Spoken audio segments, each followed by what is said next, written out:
नमस्कार, India TV speed news देख रहे हैं आप। मैं हूं आपके साथ रचना। इस वक्त हमारे साथ एक बेहद खास मेहमान मौजूद हैं। बहुत सारे रिकॉर्ड्स इनके नाम हैं। हमारे साथ हैं जाने माने जॉइंट रिप्लेसमेंट सर्जन डॉक्टर धीरज दुबे। बहुत सारे वर्ल्ड रिकॉर्ड भी इनके नाम हैं और मैं आपको यहाँ बताना बेहद ज़रूरी समझती हूँ कि वही शख्स हैं जिनके नाम ये रिकॉर्ड भी है कि इन्होंने 24 घंटे के अंदर 34 जॉइंट रिप्लेसमेंट सर्जरी की थी। आपका स्वागत है। Thank you ma'am, thank you. आपके रिकॉर्ड्स बहुत सारे हैं, उसमें सबसे टफ आपको कौन सी सर्जरी लगी? 24 घंटे में 34 सर्जरी आपने की, लेकिन ये जर्नी आसान नहीं रही होगी, काफ़ी लंबा सफ़र रहा होगा। तो इस सफ़र में वो कौन सा सबसे ज़्यादा टफ टाइम था जब आपको ऐसा लगा कि यार बड़ी मुश्किल है? देखिए मैडम, जज्बा डॉक्टर बनने का शुरू से था और उसमें भी मुझे ऑर्थोपेडिक्स चूज़ करना था। और जब मैं नॉर्मल ऑर्थोपेडिक ओपीडी देखता था तो लोगों को जॉइंट्स पेन की प्रॉब्लम बहुत कॉमन थी कि जॉइंट्स में पेन की बहुत बड़ी समस्या है। एज़ पर डेटा अगर 65 ईयर्स के ऊपर अभी 70-80% इंडिया की पॉपुलेशन को जॉइंट पेन है। तो उन लोगों को जब देखा तो मुझे ऐसा लगा कि नहीं, मुझे फिर यही फील्ड चूज़ करना है। मैं किसी भी तरह से इस पेन से लोगों को निजात दिलाना चाहता हूँ। तो उस पे मैंने काम किया शुरू में। एक्चुअली क्या है कि हमारे यहाँ पे अवेयरनेस काफ़ी कम है इंडिया में। तो जब हम लोगों को समझाते हैं सर्जरी के लिए तो उनको ऐसा लगता है कि ये क्या हो गया, वो उठ के भाग जाते थे पहले। इतना कम अवेयरनेस है, उनको लगता था कि जॉइंट रिप्लेसमेंट का मतलब है कि आपका जॉइंट निकाल के दूसरा डाल दिया और उसके बाद 3-6 महीने बेड पे रहना है और 4-5 साल में फिर वो खत्म हो जाएगा, दूसरा डलवाना पड़ेगा। तो ये सबसे टफ टाइम था इनिशियली, जब लोगों को समझाना पड़ता था। बहुत ज़्यादा उनकी काउंसलिंग करनी पड़ती थी। अब भी करनी पड़ती है, बट क्योंकि अब रिजल्ट्स इतने अच्छे हो गए हैं, इतने अच्छे इम्प्लांट्स हमारे पास आ गए हैं, surgical time is very very less nowadays. So अब लोगों को समझाना बहुत आसान है, लोग इसकी तरफ अवेयर भी हो रहे हैं और अपनी क्वालिटी ऑफ लाइफ को इम्प्रूव कर रहे हैं। So that was the tough time. हम अपनी गट हेल्थ का ध्यान रखते हैं, अब मेंटल हेल्थ का भी ध्यान रखना लोगों ने शुरू कर दिया है। फिटनेस में हम जो है हर एक लेवल पर आकर अपनी बॉडी के हर एक पार्ट्स का ख्याल रखते हैं, लेकिन बोन की बात करें, बोन हेल्थ की बात कोई नहीं करता अभी भी। आप बिल्कुल सही कह रहे हैं मैडम। आप जब भी देखेंगे हमारे पास पेशेंट्स जब आते हैं तो हम देखते हैं कि वो पूरे ब्लड टेस्ट करा के लाते हैं, उसमें सारी की सारी चीज़ें होती हैं, बट बोन हेल्थ और जॉइंट हेल्थ मिसिंग होती है। सो मुझे लगता है कि ये सबसे नेग्लेक्टेड एरिया है हमारी बॉडी का, बोन, जॉइंट एंड मसल्स। और आप ये मानेंगे कि अगर आपके बोन, जॉइंट और मसल्स ठीक नहीं होंगी तो आप चल नहीं पाएंगे, आप उठ के पानी पीने तक नहीं जा पाएंगे, तो आप उसको नेग्लेक्ट कर रहे हैं। तो सबसे पहले हमें इसका ध्यान रखना है, क्योंकि यंग एज की बहुत ज़्यादा पॉपुलेशन अभी धीरे धीरे इसकी तरफ जाती जा रही है। ऑस्टियोआर्थराइटिस जो पहले एक बुढ़ापे की या ओल्ड एज की बीमारी माना जाता था मोर देन 55-60 ईयर्स के बाद, वो अभी हम देख रहे हैं हमें 35-40 ईयर्स में देखने को मिल रही है। सो बोन एंड जॉइंट हेल्थ के लिए बहुत छोटी छोटी चीज़ें हैं। अगर हम इस जगह पर बैठे हुए 10 लोगों का विटामिन डी चेक कराएंगे तो आप मानिए कि 9 लोगों का विटामिन डी 10 से कम आएगा। And vitamin D is very important vitamin for body, for your immune system, for your bone health, for your joint health. So vitamin D इतना नेग्लेक्ट है, उसका रीज़न है हमारा सनलाइट एक्सपोजर खत्म हो गया है। सनलाइट से विटामिन डी बनता है। डिप्रेशन का एक बहुत बड़ा कॉज है, आपकी हार्ट डिजीज़ का भी बहुत बड़ा कॉज है विटामिन डी डेफिशिएंसी। तो vitamin D is very important vitamin. तो विटामिन डी का टेस्ट हमें रेगुलर वे में कराना चाहिए, उसके जो डोजेज हैं वो लेने चाहिए। इरेशनल भी नहीं कि आप लेते जाएँ, क्योंकि उसकी टॉक्सिसिटी भी होती है, बट हाँ, डॉक्टर से सलाह करके आपको रेगुलर हर 6 महीने में विटामिन डी चेक कराना चाहिए। आपका कैल्शियम लेवल चेक करवाना चाहिए। अगर आपको जॉइंट पेन है तो एक सिंपल सा एक्सरे आपको करवाना चाहिए आपके कंसल्टेंट से सलाह लेके, क्योंकि हम ब्लड टेस्ट में रहते हैं, हमारी बॉडी का x-ray is like blood test of your joint. आपकी बोन हेल्थ के लिए एक एक्सरे है जो आपकी सिर्फ एक्सरे से सब कुछ पता लग जाता है। नो नीड ऑफ एमआरआई और CT scan, no need of MRI और सिटी स्कैन। सो एक्सरे हो गया, आपका विटामिन डी हो गया, आपका कैल्शियम हो गया। एक होता है bone mineral density test, BMD, that is again very important, उसको हम नहीं करवाते हैं। तो ये 3-4 बहुत बेसिक सी चीज़ें हैं। अगर आप इनको रेगुलर वे में डायग्नोस इन्वेस्टिगेशन कराएंगे इनकी, तो आप बहुत हद तक अपने बोन एंड जॉइंट हेल्थ को मेंटेन रख सकते हैं। हम ये कहते हैं कि हम ये खाएं तो हमारा पेट अच्छा रहेगा, हमें ये खाना चाहिए तो हमारी स्किन अच्छी रहेगी, हम एनर्जेटिक रहेंगे, बहुत सारी। लेकिन अगर जब हम बात बोन हेल्थ की करते हैं तो कौन सा फूड है जो हमें हेल्प कर सकता है और जो हमारे किचन में बहुत आसानी से मिल जाए? देखिए, मैं आपको बहुत बहुत घरेलू चीज़ें बताऊंगा, बहुत बेसिक सी चीज़ें बताऊंगा। एक तो डेयरी प्रोडक्ट्स आपको ज़्यादा यूज़ करने चाहिए। अभी सोशल मीडिया पे बहुत सारे रील्स बनते हैं, वो पता नहीं कैसे बनाते हैं। कई लोग बोलते हैं सर डेयरी प्रोडक्ट्स हम यूज़ नहीं करते हैं, नहीं करने चाहिए, नुकसान करते हैं। नहीं, आपकी बोन एंड जॉइंट हेल्थ के लिए dairy products are very important. आप दूध, दही, पनीर, इस तरह की चीज़ें लीजिए जो बहुत कॉमन है। दूसरा, हमारी बोन या जॉइंट का जो बेसिक है वो है कोलेजन।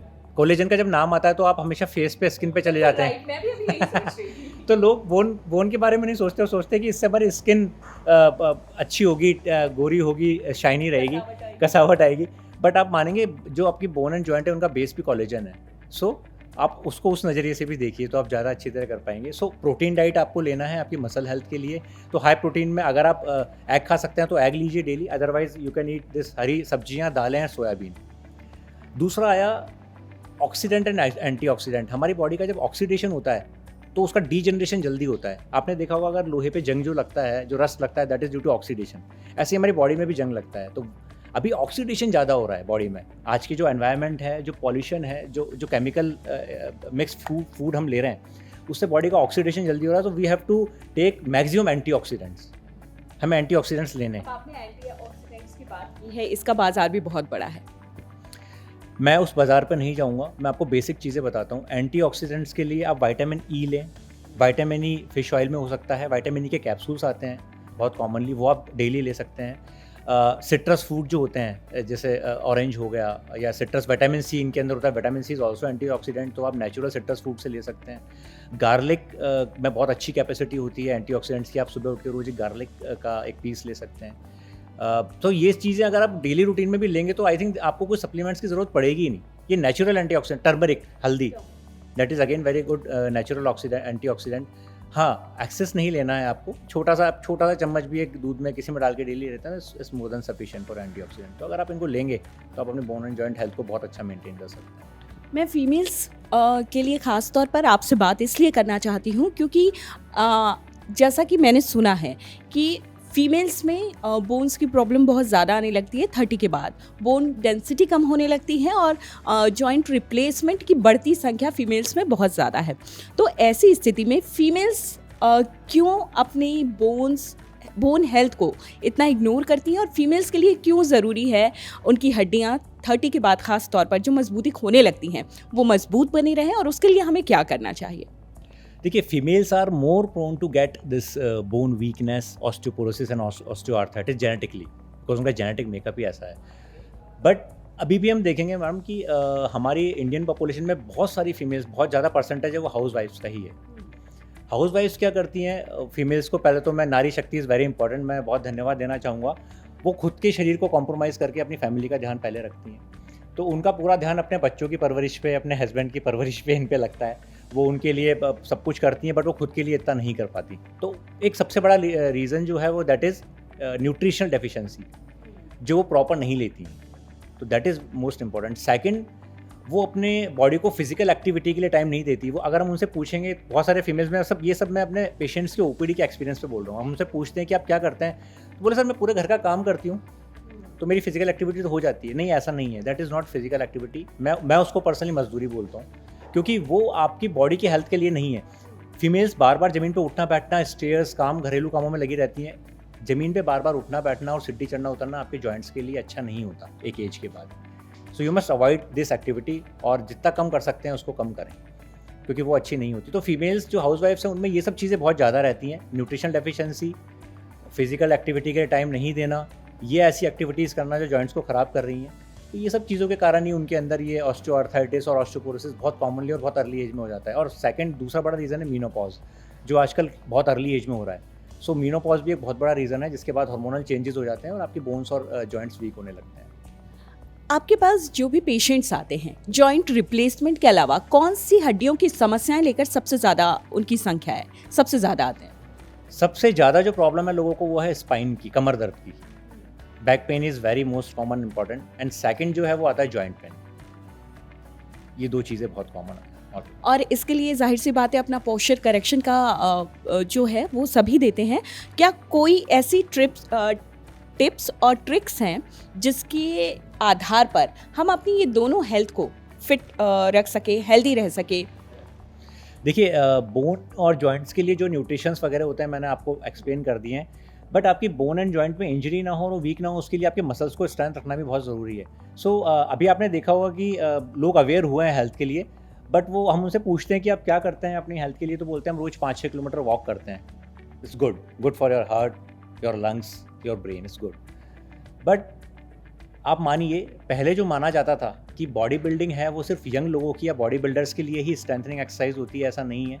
आप चाहे 90 साल के भी हो जाएं, आपको वेट ट्रेनिंग करनी है, आपको वेट उठाना है, आपको वेट बेयरिंग एक्सरसाइजेस करनी है। क्योंकि अगर आप वेट एक एज के बाद 40 के बाद आपकी मसल्स का डीजनरेशन होना शुरू हो जाता है, जो मस्कुलर मास है वो रिड्यूस होने लग जाता है। अगर आपका मसल मास रिड्यूस होगा तो आप अपने जॉइंट्स को और बोन को हेल्दी नहीं रख सकते। सो मसल मास को मेंटेन करने के लिए आपको सिर्फ वॉक नहीं करना है, वॉक इज़ गुड, बट उसके साथ आपको weight training, weight bearing exercise भी करनी है। आपको चाहे 2.5 किलो या 5 किलो का जो भी डंबल आप उठा सकते हैं उसको उठाएं और वेट ट्रेनिंग ले, वेट बेरिंग एक्सरसाइजेस करें। That is very important. एक छोटा सा रैपिड फायर खेलेंगे आपके साथ, क्योंकि आप एक्सपर्ट हैं और हमारे लिए बहुत सौभाग्य की बात है कि इस वक्त आप हमारे साथ मौजूद हैं। छोटे छोटे सवाल, उनका जवाब देना होगा आपको।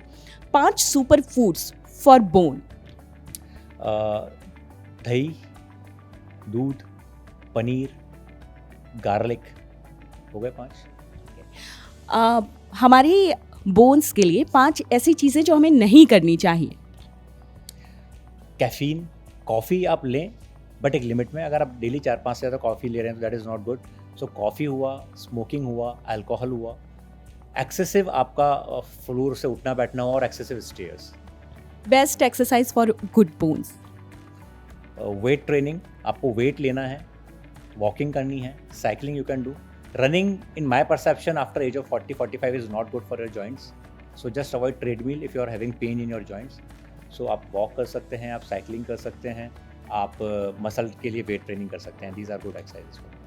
Thank you so much. जाते जाते आखिरी टिप्स चाहूँगी जो आप हमारे दर्शकों को दे सकें। Life is movement and movement is life. So अपने जॉइंट्स को और अपने बोन्स को संभाल के रखें, उनकी केयर करें, एक्सरसाइजेस करें ताकि आप चल सकें कुछ और करने के लिए। Thank you so much doctor Dubey, यहाँ आने के लिए, हमसे बातचीत करने के लिए आपका बहुत बहुत शुक्रिया। Thank you very much.